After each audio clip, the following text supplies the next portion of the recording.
உன்னை நான் கொல்ல போகிறேன் அப்படின்னு. ஏன் கொல்ல போகிற? நீ வந்து இந்த குளத்தை கலக்கிட்ட. நான் ஒன்றும் தண்ணியே குடிக்கலையே. நீ கலக்கல, நம்ம முன்னோர்கள் கலக்குனாங்க. அந்த மாதிரி இதில் வந்து ஈராக் கூட வார் நடந்தது, ஞாபகம் தான். ஈராக் கூட சதாம் ஹுசேன் கூட பெரிய வார் நடக்குது. ஆனால் அந்த வாரை வந்து ரஷ்யாவும் இவங்களும் சேர்ந்து, அமெரிக்காவும் சேர்ந்து ஈராக்கு ஆதரவு கொடுத்தாங்க. அப்பத்துலேருந்தே இவங்களுக்கு என்னன்னா, ஆனால் இந்த போர் ஒரு வர்த்தக போராக பல்வேறு நாடுகளை பாதிக்கின்ற, குறிப்பாக இது எல்லாமே இந்த பெண்களுக்கு ஹிஜாப் அணியணும் அப்படி கட்டாயன்ற மாதிரிலாம் வருது. அடுத்தடுத்து தலைமுறை வருது இல்லை, அது சில சீர்திருத்தங்களை விரும்புது. அப்போ அதுக்கு எதிராக கொடூரமாக தாக்குதல் நடத்துறது ஏற்பாடு இப்போ நடக்குது. மைக்கேம் நேயர்களுக்கு வணக்கம். வணக்கம் சார். வணக்கம் சார். ஈரான் யூஎஸ் போர், சுப்ரீம் லீடர் வந்து அயத்தொல்லா அல் கமேனி வந்து கொல்லப்பட்டார். போர் வந்து ரொம்ப பதற்றமான சூழல் போயிட்டுருக்கு. இதற்கிடையில் வந்து பாபா வாங்கி வந்து 2026 வந்து உலகப்போர் வரும்னு சொல்லியிருக்காங்க. இதுவும் நடந்திருக்கு. இந்த போரும் எப்படி பார்க்குறீங்க? பாபா வாங்கின்றவங்க பல்கேரியாவை சேர்ந்த ஒரு பார்வையினாலே தீர்க்கதரிசி. அவங்க சொன்ன பல விஷயங்கள் நடந்திருக்கு. அதனால் 2026 பெரிய அளவில் யூரோப்பில் போர் மூலம் அது உலக போராக கூட மாறதுக்கு வாய்ப்பு இருக்குன்னு அவங்க சொன்னாங்க. அப்படின்ற மாதிரி சொல்லி பாருங்கள், உலக போராக மாறப்போகுதுன்னு. இது உலக போராக மாறுமானால் மாறுவதற்கு வாய்ப்பு மிக குறைவு. ஆனால் பெரிய அளவில் வர்த்தகங்கள் பாதிக்கும், பொதுமக்கள் பாதிப்பு, பெரிய அளவில் நஷ்டங்கள். இப்போ வந்து இந்த நாடுகளை வந்து அரபு வளைகுடா நாடுகளில் நடக்கிற இந்த இது வந்து வர்த்தகத்துக்கான முக்கிய நாடுன்னு பேசப்படுகிற துபாய் போன்ற நாடுகள், அமேசான், டேட்டா சென்டரை கூட தாக்கியிருந்தாங்க, கிளவுடெலாம் கண்டோம். இப்போ இந்த மாதிரி பல விஷயங்கள் வந்து பாதிப்புகள் ஏற்பட்டிருக்கிறது. இது வந்து நம்ம பாதிக்குமா, நம்மளுடைய வர்த்தகத்தை எதிரொலிக்குமானா எதிரொலிக்கும். நம்முடைய பங்கு சந்தையிலேருந்து பல்வேறு விஷயங்கள் நமக்கு பெரும் பாதிப்பு. எண்ணெய் விலை உயர்வு, $80 வந்துச்சு இல்லை, பேரல் $79-80, $100 வரைக்கும் போகுன்றாங்க. நமக்கு ஒரு 3 மாதத்துக்கான கையிருப்பு இருக்குது, பிரச்சனை இல்லைன்னாலும் ஸ்ட்ரெயிட் ஆஃப் ஹோர்முஸ் அந்த ஏரியா வந்து முடக்கிறாங்க அப்படின்ட்டு தகவல் வந்துச்சு சார். எந்த இது ஸ்ட்ரெயிட் ஆஃப் ஹோர்முஸ் அப்படின்ட்டு ஒரு ஏரியா ஒன்று இருக்குது. அது வழியாக தான் ஆயில் டிரான்ஸ்போர்ட் ஆகும். ஆமாம், 20% ஆயில் வந்து அந்த வழியாக தான் டிரான்ஸ்போர்ட் ஆகுது. ஹார்மோஸ் ஜலசந்தி, ஹார்மோஸ் அதை வந்து அடித்து அதை மூடுறதா, அந்த சைடில் யாரும் வராதிங்கன்னு ஈரான் சொல்லி, ஏன்னா அந்த வழியாக தான் உங்களுக்கு எண்ணெய் கப்பல்கள் எல்லாமே இது பண்ணுறது. அதை மூடிட்டாங்க. இப்போ அங்கேயும் போட்டு தகர்த்துட்டாங்க அப்படின்ற மாதிரி சொல்கிறாங்க. இது ஒன்று. இப்போது இந்த விவகாரம் ஏன் வெடிக்கிறது அப்படின்னு பார்த்தீங்கன்னா, ஈரானுடைய பாரம்பரியத்தினா மிகப்பெரிய பாரம்பரியம் கொண்ட நாடு ஈரான். பெர்ஷியா, அவருடைய கலை, அந்த அந்த பாரம்பரியம், அவருடைய சமூக கலாச்சாரம், இலக்கியம், இதெல்லாம் வேறு லெவல். சார், இந்த போருக்கான காரணம் என்ன சார்? இது என்ன சொல்லுவாங்க, அந்த ஓனாய் சொல்லுமே, ஆட்டுக்குட்டிகிட்ட சொல்லும், உன்னை நான் கொல்ல போகிறேன் அப்படின்னு. ஏன் கொல்ல போகிற? நீ வந்து இந்த குளத்தை கலக்கிட்ட. நான் ஒன்றும் தண்ணியே குடிக்கலையே. நீ கலக்கல, நம்ம முன்னோர்கள் கலக்குனாங்க. அந்த மாதிரி இது வந்து வளைகுடாவில் யாருடைய ஆதிக்கம் அப்படின்றது ஒன்று. இஸ்ரேல் நாடு உருவானது, நாடு உருவாக்கப்பட்ட வரலாறு ஒன்று இருக்குது. அது உருவாக்கப்பட்ட நாடு. ஆமாம். அப்போ அது ஏன் அதுனா, வளைகுடாவில் தங்களுடைய மேலாதிக்கத்தை நிலைநாட்டணும்னு அமெரிக்கா உடைய அந்த இது, அதற்கு சில அந்த மத இதை காரணத்தை வச்சு அந்த நாட்டை உருவாக்குனாங்க. உலகில் நம்பர் 1 ஆயுதங்கள் எல்லாமே அவர்கள்ட்ட இது, அமெரிக்காவுடைய உதவியோட. குறிப்பிட்ட ஆண்டுகள் வரை இந்தியா உட்பட எந்த நாடும் இஸ்ரேல் கூட தொடர்பு வச்சுருந்தது கிடையாது. சவுத் ஆப்பிரிக்கா, இந்தியா, அது இனவெறி இதுன்றதுனால அது இங்கே இஸ்ரேல் கூட அந்த மாதிரி கிடையாது. அப்புறம் காலப்போக்கில் பண்ணிட்டாங்க. இன்றைக்கும் இஸ்ரேல் வந்து பல அந்த சுற்றியுள்ள லெபனான், சிரியா, இங்கெல்லாம் வந்து பல அநியாயங்கள் பண்ணுறது. இந்த போர், எவ்வளோ மக்கள் கொல்லப்பட்டது, பாலஸ்தீன விடுதலை இயக்கம் போராடிட்டு இருக்குது. இந்த மாதிரி பல விஷயங்கள் இருக்குது. இதற்கு நடுவில் இந்த மாதிரி போராடுகிற அமைப்புகள், இந்த ஹமாஸ் போன்ற அமைப்புகள், அது தனியாக இருக்குது, போராடிட்டு இருக்கிறாங்க. யாசர் அரஃபத்து முழுமையாக போராடினார், பாலஸ்தீன விடுதலை இயக்கம். இதில் இஸ்ரேல் நடந்துக்கிட்ட விதம்லாம் எந்த நாடும் ஏற்றுக்காது. அவ்வளோ ஒரு அநியாயம் பண்ணியிருந்தாங்க. இது ஒரு பார்ட்டு. அந்த வளைகுடா நாடுகள்லேயே எல்லா நாடுகளையுமே தாக்கி அழிக்கிறது, தாக்குறது, ஆக்கிரமிக்கிறது, காசா பகுதிகள், இந்த மாதிரி பல விஷயங்கள். இப்போ அதை எதிர்த்து ஹமாஸ் போன்ற அமைப்புகள் போராடிக்கிட்டு இருக்கிறாங்க, எல்லாம் பண்ணுறாங்க. இந்த ஹமாஸு, இந்த சில ஹைதின்னு ஒரு அமைப்பு, அதெல்லாம் போராடுது. ஹமாஸ் வந்து இதுக்கு போராடிட்டு இருக்கும்போதே பாகிஸ்தான் போன்ற நாடுகளோட தொடர்பு வச்சிருக்குதுன்ற மாதிரி பிரச்சனைலாம் வருது. அப்போ இவர்களுடைய போராட்டம்ன்றதை தாண்டி தீவிரவாதன்ற பக்கமும் ஒரு பெரிய பிரச்சனை போய்கிட்டு இருக்குது. இதில் இவர்கள் நாங்கள் தீவிரவாதத்தை அழிக்கிறோம், நாட்டுக்கு எதிராக பண்ணுறோன்னு மக்களை கொல்றது, அப்பாவி மக்கள் வசிக்கிற பகுதியில் குண்டு போடுறது, இந்த வேலையெல்லாம் இஸ்ரேல் பண்ணிக்கிட்டு இருக்குது. இஸ்ரேலுடைய ஆதிக்கத்தை எதிர்த்து கேட்கறதுக்கு தைரியம் இல்லாமல், ஏன்னா அமெரிக்கா சப்போர்ட்டு அப்படின்ற மாதிரி. இதில் ஈரான் ஒரு பெரும் சக்தியாக இருக்குது அந்த பகுதியில். அது இஸ்ரேலுக்கு அச்சுறுத்தல். இஸ்ரேலுக்குள்ளே இருக்கிற ஹமாஸ், ஐதி மற்றவங்களுக்கு வந்து ஈரான் உதவி பண்ணுதுன்ற கோபமும் இஸ்ரேலுக்கு இருக்குது. இப்போ இவர்கள் அடித்தது காரணம் என்ன சொல்கிறாங்கன்னா, எங்களை தாக்குவதற்கு இஸ்ரேல் முயற்சி எடுத்தது, அதை வந்து தடுக்கிறதுக்கு நாங்கள் வந்து முன்னேற்பாடாக தாக்கணும்னு ஒரு கதையை இஸ்ரேல் சொல்லுது.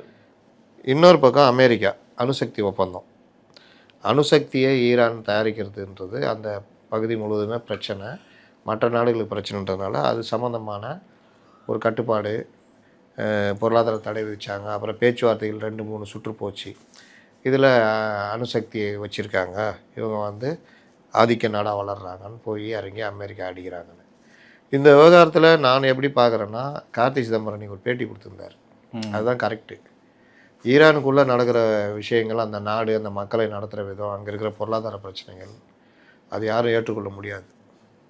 நீங்கள் அந்த ஹிஜாபுக்கு எதிரான இப்போ இப்போ வருகிற இளைய தலைமுறையெல்லாம் அந்த அடக்குமுறைகள் இதெல்லாம் வந்து எதிர்த்து ஜனநாயகம் வேணும் போராட்டம், அது ஒரு பார்ட்டு. ஆனால் இதை காரணம் வச்சுக்கிட்டு நான் அந்த நாடு வந்து அணு ஆயுதம் வச்சுருக்குது, அவர் தலைமையை மாத்துறேன்னு அமெரிக்காவும் இஸ்ரேலும் இறங்கி அடிக்கிறது யார் ஏற்றுக்க முடியும்? இது வந்து உன் வல்லாதிக்கத்தை நீ காமிக்கிற. நாளைக்கு இந்தியாவில் மோடியும் அமித்ஷாவும் எங்களுக்கு பிடிக்கல, எங்களுக்கு எதிராக இது பண்ணுறாங்கன்னு உள்ள படையை இறக்கி இங்கே இருக்கிற இடத்துல குண்டை போட்டு அடித்தாங்கன்னா ஏற்றுக்க முடியுமா? ஏற்றுக்க முடியாது. எப்படி இருந்தாலும் இந்த மாதிரி ஆட்டை கடிச்சு மாட்டை கடிக்கிறாங்க, லாஸ்ட்டில் மனுஷனை கடிக்கிற வேலை தானே பண்ணுவோம்.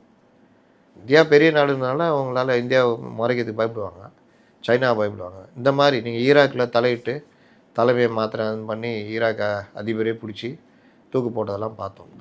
இன்னொன்று, இஸ்லாமிய நாடுகளுக்கு எதிராக இவருடைய அந்த பண்ணுறதுக்குடைய அடிப்படை பின்னணி என்னன்னு பார்த்தீங்கன்னா ஆயில் அவனுக்கு தேவை. அதற்கு இப்போ செலவு எவ்வளோ பண்ணாலும் பரவாயில்ல. ஆயிலோட ஹார்ட்ன்றதே மிடில் ஈஸ்ட் தானே. அப்போ இன்றைக்கி நீங்கள் இறங்கி அடித்து இதனால ஆகிற நஷ்டத்தை நாளைக்கு இதே நாட்டில் ஒரு பொம்மை கவர்மெண்ட்டை வச்சுக்கிட்டு தேவையான ஆயிலை எடுத்து அதில் லாபம் பார்த்து ஈடு கட்டிக்குவாங்க. இன்னொன்று, இந்த நாடுகள் வளைகுடா நாடுகள், இந்த நாடுகளுடைய உற்பத்தி கேந்திரம் வேறு மாதிரி மாறிட்டு வருது. இந்தியா போன்ற நாடுகள், இன்னும் பல நாடுகள்னு அவங்க வேறு லெவலில் போய்கிட்டு இருக்காங்க. அப்போ பழைய பணக்காரனுக்கு கோவம் வருது. இப்போ இதை காரணமாக வச்சு அடித்தா என்ன ஆகும்? எல்லாம் கண்டோம், துபாய், லெபனான், கத்தார், அது இது இவங்கெல்லாம் ஒரு முக்கியமான கேந்திரங்கள் எல்லாம் இன்னைக்கு கண்டோம். எல்லாருக்கும் உற்பத்தியிலேருந்து எல்லாம் அடி. இனி மறுபடியும் தலையெடுத்து வரத்துக்குள்ளே இதாகும். அவன் அங்கே பாதுகாப்பாக உட்காந்துக்கிட்டு இருப்போம். ஆனால் அவனுக்கு எந்த நஷ்டம்? வெப்பன்ஸ் நஷ்டம். ஆனால் எங்கள் மக்களுடைய உயிர் போகிறதுலேருந்து எல்லாம் நடக்கும். இஸ்ரேலு இப்போ பார்த்தீங்கன்னா ஈரானு நீங்கள் நினச்சி பார்க்கல, இவங்க ஈரானு திருப்பிட்டு அடிக்கணும். ஈரானு திருப்பிக்கிட்டு எப்படி அடிக்குதுன்னா, நீங்கள் யாரும் நினச்சி பார்க்க முடியாது. நீ யாரெல்லாம் உதவி பண்ணுற எல்லாரையும் அடிப்பேன்னு அடிக்கிறான். இது வந்து பல அந்த சைடில் இருக்கிற துபாய், கத்தார், பெரிய இழப்பு இல்லை சார், பெரிய இழப்பு. லீடர் இறந்தது அது ஒன்று வர்றேன்.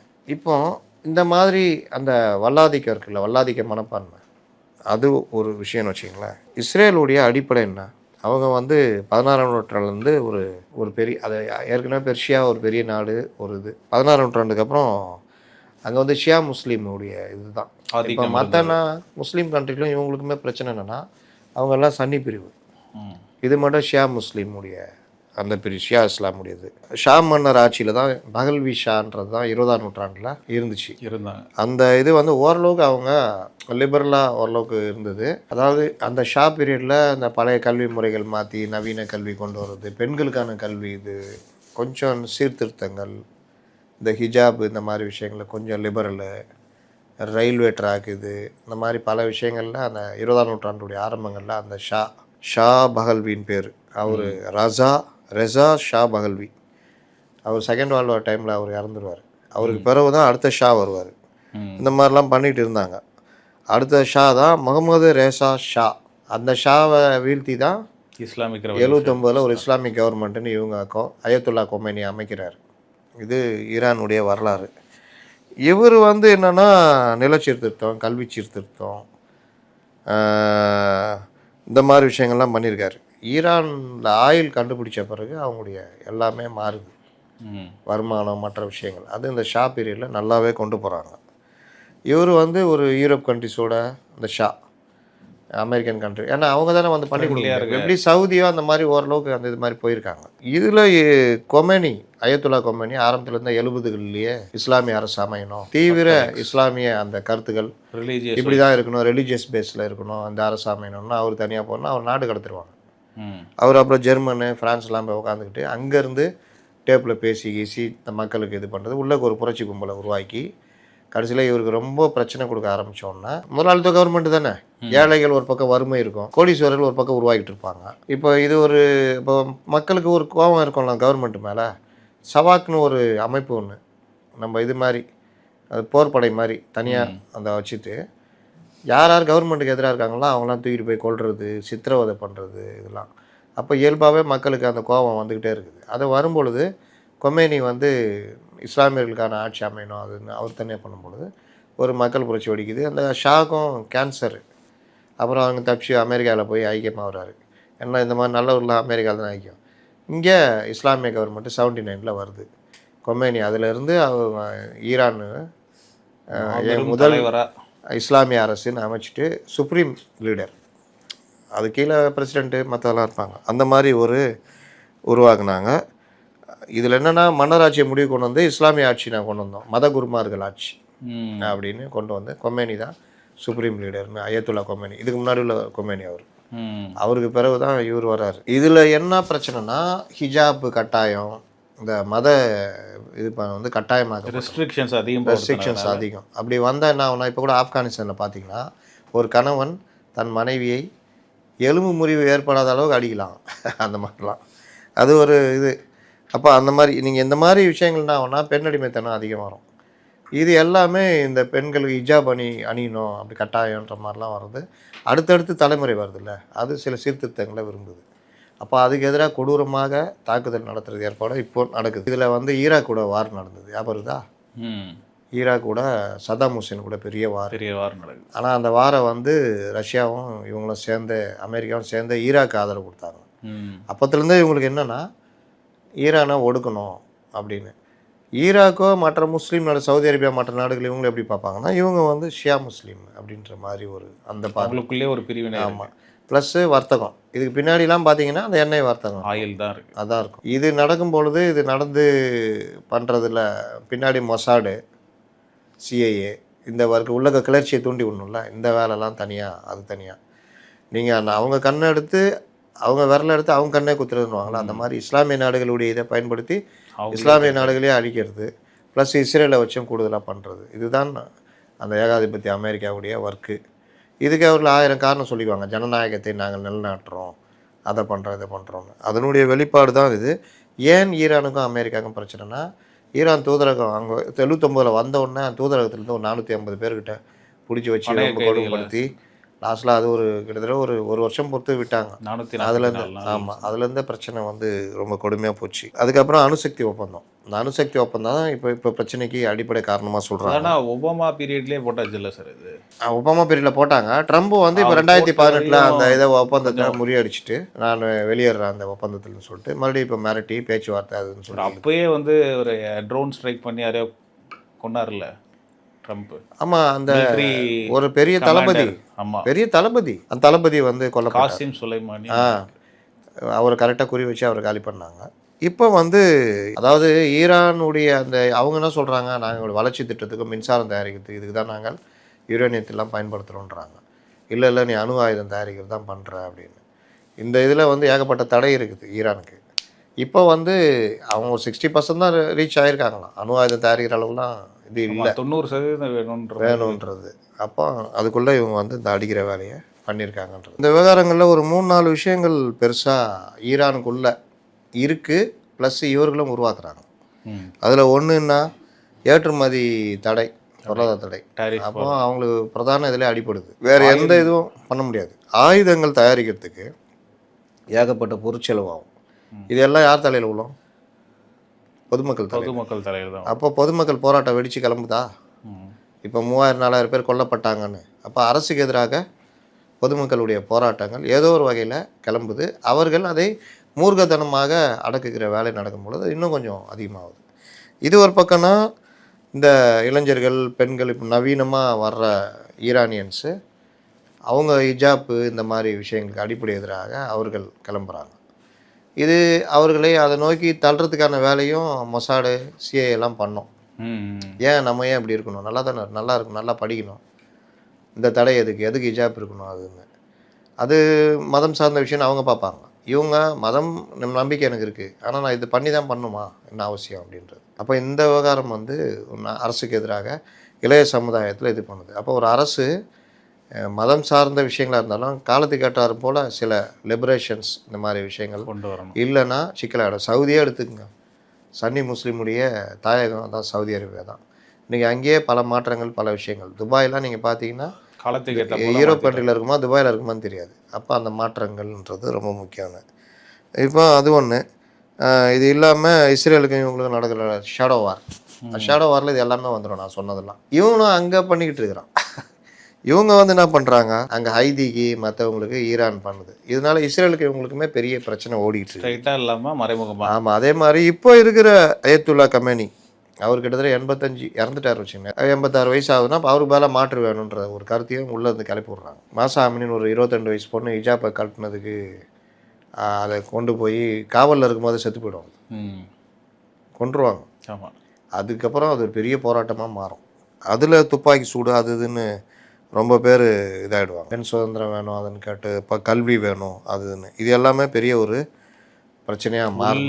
உள்ளுக்குள்ள ஈரானுக்குள்ளே இருக்கிற பிரச்சனைகள், ஈரானுக்குள்ளே இருக்கிற பிரச்சனை அது தூண்டி விடப்படுறதா இருக்கலாம். இல்லை இளைய தலைமுறையே சிந்திக்கலாம், எங்களுக்கு ஏன், நான் ஏன் இந்த அடக்குமுறையில் இருக்கணும், மற்ற நாடுகளில் இருக்கிற மாதிரி ஏன் வாழக்கூடாது, நாங்கள் ஏன் கற்கக்கூடாது. இந்த போர் எப்படி நடந்தது, போரில் வந்து எவ்வளோ பாதிப்பு.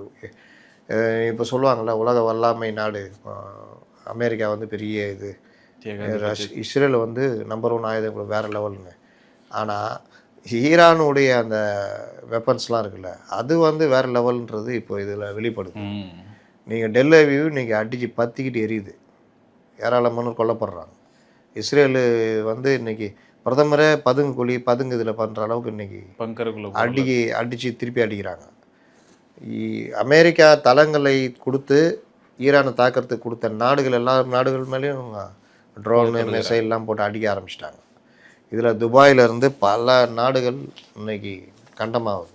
புர்ஜ் கலிஃபா பக்கத்துலேயே ஒரு அட்டாக் நடந்தது. புர்ஜ் கலிஃபா மட்டும் இல்லை, Dubai, Qatar, Kuwait, Oman, Jordan, Israel, Saudi Arabia, Bahrain எல்லாத்துக்கும் அடினா சாதாரண அடி இல்லைங்க.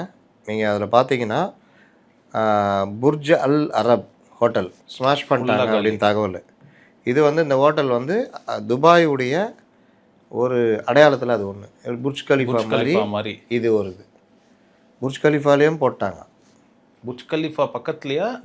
புர்ஜ் கலிஃபாவுடைய அந்த பக்கத்தில் போட்டிருந்தாங்க. அது இந்த ஹோட்டல் வந்து அல் அரப் வந்து புர்ஜ் அல் அரப் வந்து ஸ்மாஷ் பண்ணிட்டாங்க அப்படின்றாங்க. அதில் காமெடி என்னென்னா, நம்ம தமிழக தலைவர்கள் பலருடைய முதலீடு அங்கே இருக்குது, எல்லாம் தரைமட்டமாச்சுன்னு சொல்கிறாங்க. அது எந்த அளவுக்கு உண்மைன்னு தெரில. இந்த ஹோட்டலுக்கு ஒரு கப்பல் ஷேப்பில் இருக்கும் அடையாளம், நம்ம துபாயுடைய அடையாளங்களில் ஒன்று. இன்னும் பல இடங்களில் விழுந்த குண்டு, துபாயில் விழுந்த குண்டு இங்கு பல பேர் தலையில் அந்த குண்டு விழுந்திருக்குன்றாங்க. அது என்னன்னு போக போக நம்ம தகவல் எடுக்கும் போது சொல்லலாம். இது ஒன்று. எங்களை எதுக்கு அடிக்கிறீங்க அப்படின்னு கத்தார் போன்ற நாடுகள்லாம் கேட்குறாங்க, எங்களை எதுக்கு அடிக்கிறீங்கன்னு. இன்னொன்று, அமேசானுடைய டேட்டா அந்த இது சென்டர் மேலே விழுந்துருக்குது. இது அமேசானுடைய க்ளவுடு காலி, க்ளவுட் சர்வீஸ் ஃபுல்லாக காலி. க்ளவுட் சர்வீஸ் தான் இன்றைக்கி உலகத்தில் முக்கியமான ஒரு இதில் ஒன்று. அமேசானுடைய க்ளவுடுன்றது பல லட்சம் கோடி ரூபா முதலீட்டில். ஏன் அங்கே வச்சாங்கன்னா, உங்களுக்கு துபாய் தான் உலகத்தில் இன்றைக்கி முக்கிய கேந்திர நகரங்களில் ஒன்று. அப்போ அங்கே அமேசான் க்ளவுடு இருந்தால் கரெக்டு அப்படின்னு அமைச்சாங்க. இன்றைக்கி அதுவே பாதுகாப்பு இல்லை, க்ளவுடே கண்டோம் அப்படின்னா அமேசான் இனி துபாய் பக்கம் தலை வச்சு கூட படுக்க மாட்டான். ஏன்னா இது ஈரானோ இல்லை ஈராக்கோ இல்லை வேறு ஏதாவது நாடோ, இந்த இஸ்ரேல் இருக்கிற வரைக்கும், இந்த அமெரிக்கா இந்த இது எண்ணெய் இந்த பிரச்சனை இருக்கிற வரைக்கும், இது என்னைக்கு இருந்தாலும் பிரச்சனை. நீங்கள் துபாயில் என்னதான் நீங்கள் நவீன வசதிகள் உலகத்தில் இருக்கிற கோடீஸ்வரர்கள்லாம் அங்கே வந்து கடந்தாலும் இன்றைக்கி துபாயும் பாதுகாப்பு இல்லை அப்படின்றது நிரூபணமாக இருக்குது. இன்றைக்கி அமேசான் ஏற்கனவே இந்தியாவில் முதலீடு பண்ணுறான். இனி அந்த க்ளவுடு அந்த இதை அமேசான் இந்தியாவுக்கு மாற்றுவதற்கான வாய்ப்புகள் அதிகம். போர்ட் கொனார்க் முக்கியமான கேந்திர சர்வதேச துறைமுகங்களில் ஒன்று ஈரான்து. அதை இன்றைக்கி குண்டு வச்சு தகர்த்துட்டாங்க. ஈரான்து ஓகே. எண்ணெய் கேந்திரம், எண்ணெய் மெயினாக எண்ணெய் ப்ளஸ்ஸு இதில் இன்னொன்று என்னென்னா, இந்த பஹ்ரைன் துபாய் இந்த பகுதிகளில் யூரோப் கண்ட்ரிஸுக்கு போகிற ஷிப்புலேருந்து பல ஷிப்புகள் கிட்டத்தட்ட அது வந்து நீங்கள் 2000 கோடி ரூபா வரைக்கும் உள்ள வியாபாரம் பண்ணுற அந்த இது எல்லாமே அங்கே இன்றைக்கி அந்த பிளாட்ஃபார்மில் பார்க்கிங் வெயிட்டிங்கிறாங்க. அதுக்காக வெயிட் பண்ணி நிற்கிதான். கிட்டத்தட்ட 60 ஷிப்பு. ஒரு ஷிப்பு 2000 4000 கண்டெய்னர். சில பெரிய ஷிப்பு யூரோப் ஷிப்லாம் வந்து 3000 8000 கண்டெய்னர் வரைக்கும் உள்ள ஷிப்புகள் இதெல்லாம் இன்றைக்கி சிக்கிக்கிட்டு நின்றுட்டுருக்குது. இதில் வந்து யூரோப்பு, துருக்கி, ரஷ்யா அது சேர்ந்த கப்பல்கள். இதை வந்து என்ன சொல்லுவாங்கன்னா வெசல்னு சொல்லுவாங்க. இப்படி ஃப்ளாட்டாக இருக்கும், இது அழுக்கி கொண்டு போகிறது மதர் வெசல்னு சொல்லுவாங்க அந்த இது. அதே மாதிரி கத்தே பசிபிக் சிஸ்டர் கன்சர்ன் மேலேயும் குண்டை போட்டாங்க. சைனாவுடைய ஒரு பெரிய இது, அதுவும் ஒரு மிகப்பெரிய இழப்பாக பார்க்கப்படுகிறது. அந்த சிஸ்டர் கன்சர்ன் கத்தே பசிபிக்குடைய சிஸ்டர் கன்சர்ன்றது பெரிய அளவில் உலக லெவலில் ஒரு ஆப்ரேஷன் உள்ள ஒரு இது, அதுலேயும் போட்டிருக்காங்க. ஜெர்மன் ஷிப்பு ஒன்று அடிச்சதாக ஒரு தகவல், அது என்னன்னு தெரில. ஜெர்மன் இப்போ உள்ளே பிடிச்சி இழுத்து விட்ற மாதிரி. இன்னொன்று ஃப்ரான்ஸுடைய ஒரு இது ஏதோ ஒன்று தாக்கப்பட்டிருக்குது. எல்லாம் இப்போ சேர்ந்து யூஎஸ்க்கு தான் சப்போர்ட் பண்ணுறாங்க, பிரிட்டனாக. ஆமாம், வேறு என்ன, நீ போட்டு தாறுமாற சங்கு சக்கர மாதிரி எல்லாரையும் அடிக்க ஆரம்பிக்கின்றது. அவர்களை பொறுத்த வரைக்கும் போரை நிறுத்துறதுக்கான வாய்ப்பு இப்போ குறைவுன்றாங்க. ஏன்னா என்னை வந்து அமெரிக்காவும் இஸ்ரேலும் அடிக்குது, இது நியாயமான ஈரான் கேட்குற மாதிரி இருந்தால் போரை நிப்பாட்டலாம். ஈரானுக்கு ஆதரவு என்னையோட அடிக்கிறேன்னு சொல்லிட்டு நீங்கள் ஒரு கூட்டத்துக்குள்ளே ஒருத்தன் சுருள் பட்டா கத்தி கத்தியை வச்சு சுற்றினாலும் என்ன ஆகும்?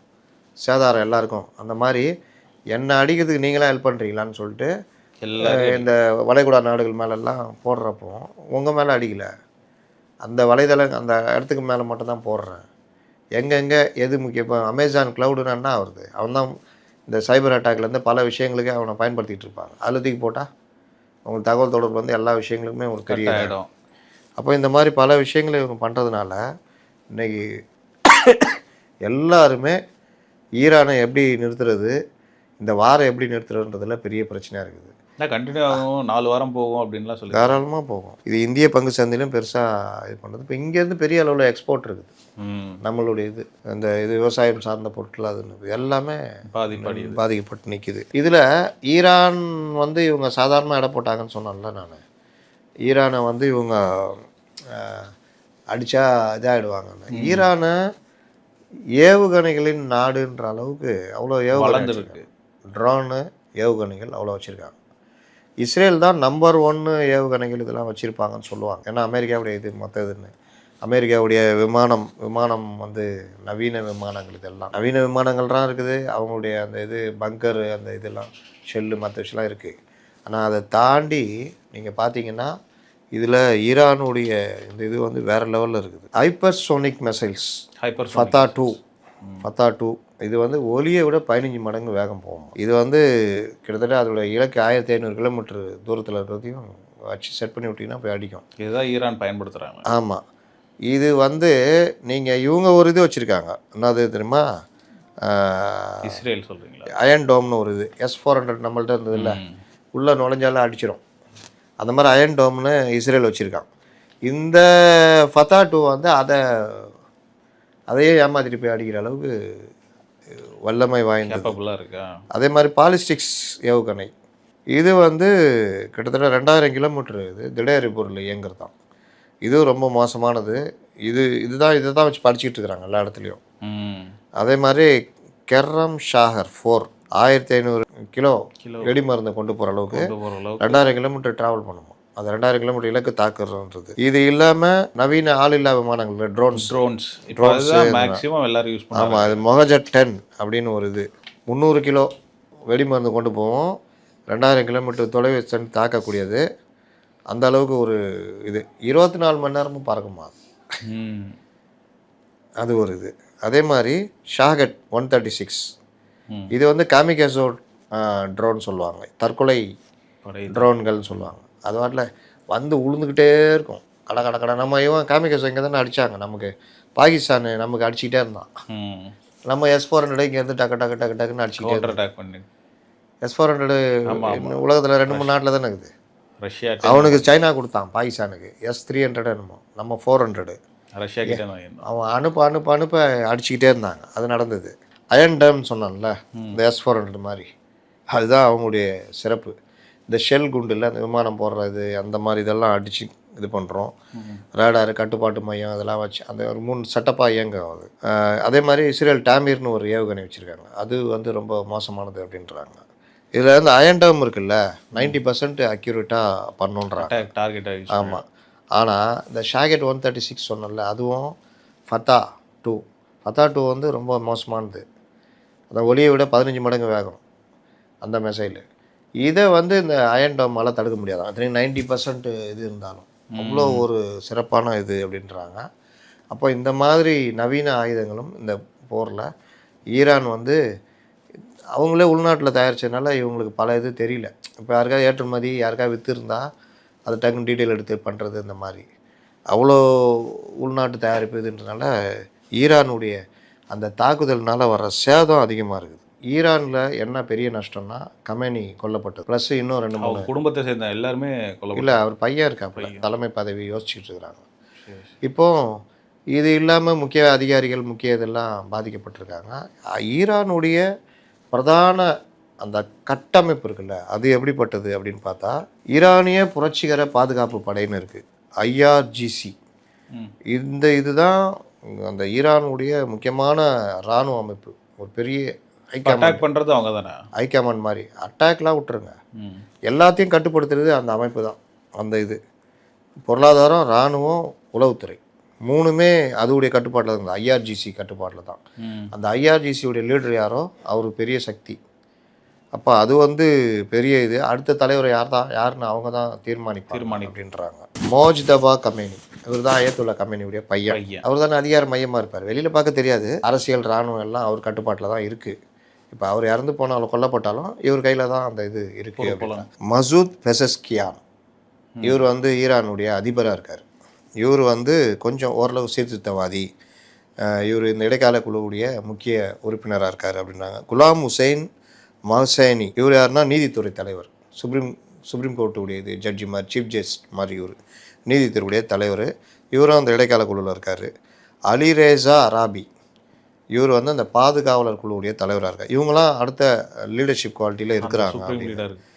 இப்போதைக்கு வந்து அசம்பிளி ஆஃப் எக்ஸ்பர்ட்ஸ் அப்படின்னு ஒரு நிபுணர் குழு தான் ஈரானுடைய அந்த இதை மேனேஜ் பண்ணிக்கிட்டு இருக்கிறாங்க. இதில் யார் வரப்போகிறா, இந்த குழுவில் யாராக இருக்கான்னா மோஜ்தபா கமேனி, இப்போ இறந்து போன கமேனியுடைய பையன், அலிரேசா அராபி இந்த அதிபர், இவங்க எல்லாம் தான் இருக்காங்க. இதில் யார் கமேனியுடைய இடத்துக்கு யார் வரப்போகிறா அப்படின்றது தான் இப்போதைக்கு இது. இதில் வந்து நம்ம இப்போ அமெரிக்கா அடிக்கிறது, ஒரு ஆட்சி மாற்றத்தை கொண்டு வரணும், ஒரு ஜனநாயக ஆட்சி கொண்டு வருவாங்களா ஈரானை அப்படின்னு பார்த்தா அப்படி வர்றதுக்கு ரொம்ப வாய்ப்பு கம்மி. ஏன்னா அந்த IRGC சொன்னல அந்த இராணுவ அமைப்பு, அது மத அடிப்படையில் இயங்குகிற ஒரு பெரிய இது. அலோவ் பண்ண மாட்டாங்க. மீண்டும் ஒரு அமைப்பு தான் உட்காரும், அது அந்த பழைய சிஸ்டத்தில் கொண்டு வருவாங்க. இல்லை மொத்தமாக எல்லோரையும் காலி பண்ணுறாங்க, அதுக்கப்புறமும் ஒரு இது கொண்டு வராங்கன்னா அது ரொம்ப கஷ்டப்படுற மாதிரி இருக்கும். அப்போ இளம் தலைமுறையினர் இவர்கள் யாராவது போராடி எங்களுக்கு ஒரு ஜனநாயக இது வேணும் அப்படின்னா அது தற்சமயத்துக்கு சாத்தியமே இல்லை. ஏன்னா நீங்கள் இந்த மாதிரிலாம் பண்ணும்பொழுது எல்லோரும் மக்களும் ஒன்றுபட்டு அமெரிக்காவுக்கு இஸ்ரேலுக்கு எதிராக தான் நிற்கின்ற ஒரு போக்கு நடக்கும் அப்படின்றாங்க. ஈரான் தனித்து விடப்பட்டுருச்சு சார். ஈரான் எப்போவுமே தனித்து தான் இருக்கும். நீங்கள் உலக நாடுகளில் தான் சொன்னோம்ல, சன்னி முஸ்லீம், ஷியா முஸ்லீம். ரஷ்யா கூட நல்ல உறவு, நம்ம கூட நல்ல போர் அடிப்படையில் சொல்கிறேன். போர் அடிப்படையில் தனிமைனா நீ வந்து உன் தளத்தை கொடுத்து என்னை அடிக்க விட்டேன்னா நான் வேடிக்கை பார்ப்பேனான்ற மாதிரி எல்லாரையும் அடிக்கும் பொழுது எல்லாருடைய கோபமும் திரும்புது. இன்றைக்கி இப்போ புதிய எதிரிகள்னாக்க ரஷ்யா, இது ஜெர்மனும் ஃப்ரான்ஸும் சேர்ந்துருக்காங்க. ஜெர்மன் கப்பலை அடித்தது, ஃப்ரான்ஸு பிரிட்டனில் அந்த இது சம்மந்தமான ஏதோ தாக்குனது, இதெல்லாம் சேர்ந்து அவங்களும் திரும்புகிறாங்கன்றாங்க. இப்போ எல்லோரும் சேர்ந்து ஒரு இதை கொண்டு வராங்கன்னா இது எப்படி போய் முடியுன்றது நம்ம அடுத்தடுத்து தான் சொல்ல முடியும், எப்படின்லாம் பார்க்க முடியாது. ஆனால் இந்த போர் ஒரு வர்த்தக போராக பல்வேறு நாடுகளை பாதிக்கின்ற, குறிப்பாக அந்த கேந்திரத்துடைய மிகப்பெரிய பண வர்த்தக செல்வந்தர், உலகத்தில் உள்ள செல்வந்தருடைய முகாமாக இருக்கக்கூடிய துபாய், இந்த ஐக்கிய அரபு எமிரேட்ஸ் எல்லாருக்குமே பாதிப்பு. நம்ம தலைகளுக்கும் பாதிப்பு, இங்கேருந்து முதலீடு பண்ண தலைகளுக்கும். அதனால் பலருக்கும் வந்து பதைப்போடு இருக்கிறாங்க. இந்த போர் நிற்குமா, என்ன பண்ண போகிறாருன்னு. உலகத்தில் மிகப்பெரிய ஒரு கிறுக்குத்தனம் பண்ணுற தலைவர் ஹிட்லருக்கு அப்புறம் பார்க்கணுன்னா நீங்கள் அமெரிக்க அதிபர் தான் பார்க்கணும். அப்போ அவர் எடுக்கிற முடிவு நம்மளே போட்டு இந்த முன்னாடி வெனிசுலா அதிபரையும் நாடு கடத்திட்டாரு. அதுதான் முக்கியம். வெனிசுலாவே பிடிச்சாச்சு, ஈரானையும் பிடிச்சிட்டா மிகப்பெரிய எண்ணெய் வளங்களை நம்மளுக்கெல்லாம் கொண்டு வரலான்னு. இதுக்கு உருட்டு தான் இந்த அணுசக்தி ஒப்பந்தம். அது அணுசக்தி ஒப்பந்தம் 2018 அமெரிக்காலாம் பேச்சுவார்த்தை போட்டு தான் இருக்குது. இல்லை, அதில் பேச்சுவார்த்தை மூலியமாக தானே கொண்டு போனோம். அதில் நான் வெளியே வருவேன்னு சொல்லிட்டு வெளியே வந்துட்டு இது பண்ணுறது. இஸ்ரேல் எதுக்கு நீ எதுக்கு அடிக்கிற, அமெரிக்கா அதை சொல்கிறான், நீ எதுக்கு அவங்க வந்து என்னை அடிக்கலான்னு ட்ரை பண்ணாங்க, அதுக்கு நாங்கள் முந்திக்கிட்டோன்றது. இப்போ இந்த மாதிரி விவகாரங்கள் எல்லாமே இவர்கள் இஷ்டத்துக்கு எடுத்துக்கிட்டு செயல்படுவாங்க அப்படின்றதுக்கு நம்ம பார்க்குறோம். இந்த வல்லாதிக்கம் வந்து ஒழியணும்னு தான் எல்லா நாடுகளும் எதிர்பார்க்குது.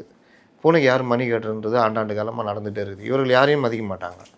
இவங்க அதாவது ஒருத்தன் தப்பு பண்ணுறான்னு ஒரு 2 ரவுடிங்க போய் அங்கே அடிப்பாங்க. நீங்கள் எப்போ அடிக்கணும்னா அவன் தப்பு பண்ணாம்பா அப்படின்னு. அதுக்கு போலீஸ் இருக்கப்பா, நான் போலீஸெல்லாம் நாங்கள் மதிக்க மாட்டோம். ஐநாலாம் எதுக்கு இருக்குது, அப்போ நாங்களாம் மதிக்க மாட்டோன்ற ஏற்பாடு. இதை தான் ஈராக்லேயும் பண்ணாங்க. அதனால் இது இவர்கள் பண்ணுறது அமெரிக்காவுக்கு எந்த பிரச்சனையும் இல்லை. இஸ்ரேலுக்கு பெரிய சேதம், இஸ்ரேல் எதிர்பார்க்காத சேதம். இப்போ டெல்லவிலாம் உள்ளே பூந்து அடித்து வந்து ஏவுகணை உழுந்துக்கிட்டே இருக்குது. மக்கள் கொல்லப்படுறாங்க. ஃபஸ்ட் டைம் இஸ்ரேலில் இதை பார்க்குது இஸ்ரேல். இப்போ ஹமாஸு மற்றவர்கள் கூட லைட்டாக தான் சேதத்தை உண்டு பண்ணாங்க. ஆனால் ஈரானு கடுமையான சேதம். நாடு இல்லை, இப்போ அடிக்கும்போது கடுமையான சேதம். இஸ்ரேல் இப்போ லெபனானை அடிக்க ஆரம்பிச்சிச்சு. இது வேறு மாதிரி டைவெர்ட் பண்ணி உலக போரா மாற்றுறது இல்லாட்டி எந்தவான்றதுல ஒரு பெரிய சிக்கல் இருக்குது. அதனால் இது எல்லா நாடுகளும் உன்னிப்பாக கவனிச்சிட்டு இருக்குது. ரஷ்யா, குறிப்பாக ரஷ்யா, சைனா வந்து எதிர்ப்பு தெரிவிச்சிருக்காங்க. நார்த் கொரியா கூட எதிர்ப்பு தெரிவிச்சு. இவங்க எல்லாருமே ஈரானுக்கும் துணையாக இருக்கிற நாடுகள். ப்ளஸ் அமெரிக்காவுடையதை யாரும் ஏற்றுக்க முடியும்? இஸ்ரேல் அமெரிக்கா பண்ணுறத நீ வாட்டில் இப்போ வம்பு இழுத்துட்டீங்க. இன்றைக்கி சுற்றி இருக்கிற நாடுகள்லாம் பாதிக்கப்பட்டிருக்கிற. தொழில் முடங்கிடுச்சு, பங்கு சந்தை முடங்கிடுச்சு, ஆயில் பிஸ்னஸ் முடங்கிடுச்சு. ஒரு கப்பலே மூழ்கடிச்சிட்டாங்க, ஒரு ஆயில் கப்பல் போர் கப்பல்கள் மூழ்கடிக்கப்படு. இந்த ஆயில் கப்பல்லாம் மூழ்கடிக்கப்படுச்சுன்னா அதுக்கு இன்சூரன்ஸ் கிடையாதான். நீங்கள் பேரிடர், புயல் மற்றதில் மூழ்கினா இன்சூரன்ஸ் உண்டு. போரில் மூழ்கினா இன்சூரன்ஸ் இல்லைன்னா அப்போ அவங்க இது என்ன வருது? இந்த மாதிரி மொத்தமே உலக நாடுகள் இந்த ஒரு இது வந்து உலக நாடுகளே அசைச்சு பார்த்துக்கிட்டு இருக்குது. அதனால் இது எப்படி போகுன்றது நம்ம அடுத்து வர இது நிகழ்வுகளையும் பார்ப்போம். இந்த போரை பொறுத்தவரை இந்தியாவோட நிலைப்பாடு என்ன சார்? இந்தியா வந்து இதில் பெருசாக இதெல்லாம் பண்ண முடியாதுங்க. உன்னிப்பாக கவனித்து வருகிறோம் அப்படின்னு தான் சொல்ல முடியும். ஏன்னா இதுக்கு முன்னாடி வரையும் எந்த பொருளையும் யாருக்கும் சப்போர்ட் பண்ணதில்லை. மீடியா இப்போ சப்போர்ட் பண்ண மாட்டாங்க. நீங்கள் ஈரான் நமக்கு நட்பு நாடுங்க. நீங்கள் சோவியத் யூனியன், இது ரஷ்யா, நம்ம பிரிக்ஸில் இருக்கிறோம். ப்ளஸ்ஸு இந்த இவங்களோட நம்ம தொடர்பில் பிஸ்னஸ் பண்ணிகிட்டு இருக்கிறோம். இவர்கள் பண்ணுறதெல்லாம் ஆதரிக்க மாட்டாங்க. சமாதானமாக போனோம், பேச்சுவார்த்தைக்கு முன்னாடி என்னென்ன முன்னெடுப்புகள் எடுக்கணுமோ அந்த வேலையை பண்ணோம் இந்தியா. அதனால் நீங்கள் ஈராக் வார் நடந்தப்போ இங்கே சந்திரசேகர் கவர்மெண்ட் இருந்தது. அமெரிக்க விமானங்கள் இங்கே வந்து பெட்ரோல் போட்டு போகிறதுக்கு உதவி பண்ணாங்க. பெரிய பிரச்சனையாச்சு. அப்போ காங்கிரஸ் தான் அவனுக்கு அந்த 55 பேரை வச்சுக்கிட்டு ஒருத்தர் ஆட்சி பண்ணார். இங்கே ஆட்சி பண்ணது மட்டும் இல்லை, திமுக ஆட்சியும் கலைச்சி விட்டார். சந்திரசேகரன் ஒரு பிரதமராக இருந்தார். 45 நாளாக 50 நாளாக இருந்தார். அந்த கவர்மெண்ட்டு இந்த வேலையை பண்ணான். அப்போ ராஜீவ்காந்தி கவர்மெண்ட், காங்கிரஸ் கவர்மெண்ட் தான் ஆதரவு கொடுத்துருந்தது. பெரிய எதிர்ப்பு வந்தோன்னா அவர் எதிர்ப்பெல்லாம் காமிச்சார் அவர் ராஜீவ்காந்தி. இது நல்லதில்லை அப்படின்னு. இந்தியாவுக்கு பெரிய கெட்ட பேர் அன்றைக்கி. இஸ்லாமிய நாடுகள்லாம் ரொம்ப இதுவாக பார்த்துச்சின்னா நீங்களுமா அப்படின்ற மாதிரி. அந்த மாதிரி வேலைலாம் பண்ணவே மாட்டான். சரி சார், இதன் மூலிமா, இந்த போர் மூலிமா நமக்கு என்ன சார் பாதிப்பு, நேரடியாக மறைமுகமாக? லட்சக்கணக்கான இந்திய தொழிலாளிகள், குறிப்பாக தமிழகத்தை சேர்ந்தவர்கள், கேரளா, வெளிநாட்டு வாழ் இந்தியர்கள், வெளிநாடு வாழும் இந்தியர்கள் தாண்டி தொழிலாளிகள் இங்கேருந்து வேலைக்கு போகிறோம். சவுதியில், துபாயில், குவைத்தில், பஹ்ரைனில், ஏமனில், கத்தாரில் அங்கே வேலை செய்கிறாங்க. லட்சக்கணக்கில் வேலை செய்கிறாங்களே இங்கேருந்து. டிரைவர்களாக, அடிப்படை இதாக, கூலி வேலைக்கு, இந்த மாதிரி அந்த குடும்பம்லாம் இன்றைக்கி என்ன ஆகுமோ ஏதாகுமோ பதப்பதப்பில் இருப்பாங்களே. நம்ம வாசகர்கள் எவ்வளோ பேர் இருக்காங்க துபாயில் மற்றதில். அப்போது இந்த மாதிரி இவர்கள்லாம் வந்து இந்தியன் கவர்மெண்ட் எப்படி பாதுகாக்க போகிறாங்க? இன்றைக்கி விமானப்படை சர்வீஸ் கிடையாது, ம். வான்வெளியை மூடிட்டாங்க. அப்போ எப்படி வரணும், போர் ஓரளவுக்கு ஓஞ்சா இல்லாட்டி நடுவில் எங்கேயா நிறுத்திட்டு இந்த ரமலான் மாதத்தில் நிறுத்திட்டு வான்வெளியை திறந்து விடுறது இந்த மாதிரி. இன்னொன்று ஒரு கொடுமை என்னென்னா, இஸ்லாமியர்களுக்கு மிக மிக சந்தோஷமான மாதம்னா இதுதான், இந்த ரமலான் மாதம். எப்படி கிறிஸ்தவர்கள் நீங்கள் அமெரிக்காலாம் போனீங்கன்னா டிசம்பர் மாதத்துலேயே ஆரம்பிச்சிடுவாங்க கிறிஸ்மஸை. டிசம்பர் ஃபஸ்ட்லேருந்தே ஜனவரி எண்டு வரைக்குமே அந்த கிறிஸ்மஸ் பெருவிழான்னு ஒரு மாதிரி போய்கிட்டு இருக்கும், லீவு எல்லாம் ஒரு மாதிரி. அந்த மாதிரி இஸ்லாமிய நாடுகளில் நோன்பு மாதம்ன்றது ரொம்ப உற்சாகத்தோடு இது பண்ணுற ஒரு மாதமாக இருக்கும். பகல் ஃபுல்லாக நோன்பு வச்சு கடைகள் வியாபார நிறுவனம் எதுவும் இயங்காது, தொழுகை இந்த மாதிரி விஷயந்தான். 6 மணிக்கு மேலே நோன்பு திறந்தா பிறகு வேறு சொர்க்க போகம் மாதிரி இருக்கும், ஒரு பெரிய இது. நீங்கள் இந்த மாதத்துடைய அமைதியே கெடுத்துட்டாங்க, இந்த மாதத்துடைய இதே போச்சு. இது இல்லாமல் உயிரை கையில் பிடிச்சிட்டு வாழ்கிற நிலமை. இப்போ அங்கேருந்து இங்கே பணங்கன்னா அனுப்புகிறதோ மற்ற விஷயங்களோ தொழிலும் பாதிப்பு, ஏராளமானோர் வேலையிலேருந்து இந்தியாவுக்கு திரும்புகிற நிலமை இந்த மாதிரிலாம் உருவாகும். அட வேலை இருந்தாலும் போதும், உயிரோட வந்தால் போதுன்ற மாதிரி இங்கே நினைப்பாங்க. ஆனால் இங்கே வந்தால் பேர் அதோடைய பாதிப்பு இருக்குல்ல. வளைகுடா 91 நடந்த வாரில் ரொம்ப பேர் பாதிக்கப்பட்டாங்க. அதுக்கப்புறம் இங்கே பெட்ரோல் விலை உயர்வு, மற்ற உயர்வு, அதை ஒட்டி விலைவாசி உயர்வு, இந்த மாதிரி சிக்கல்களும் இந்தியர்கள் சந்திக்க வேண்டியது இருக்கும். மீண்டும் ஒரு நேர்காணல சந்திப்போம். நன்றி சார்.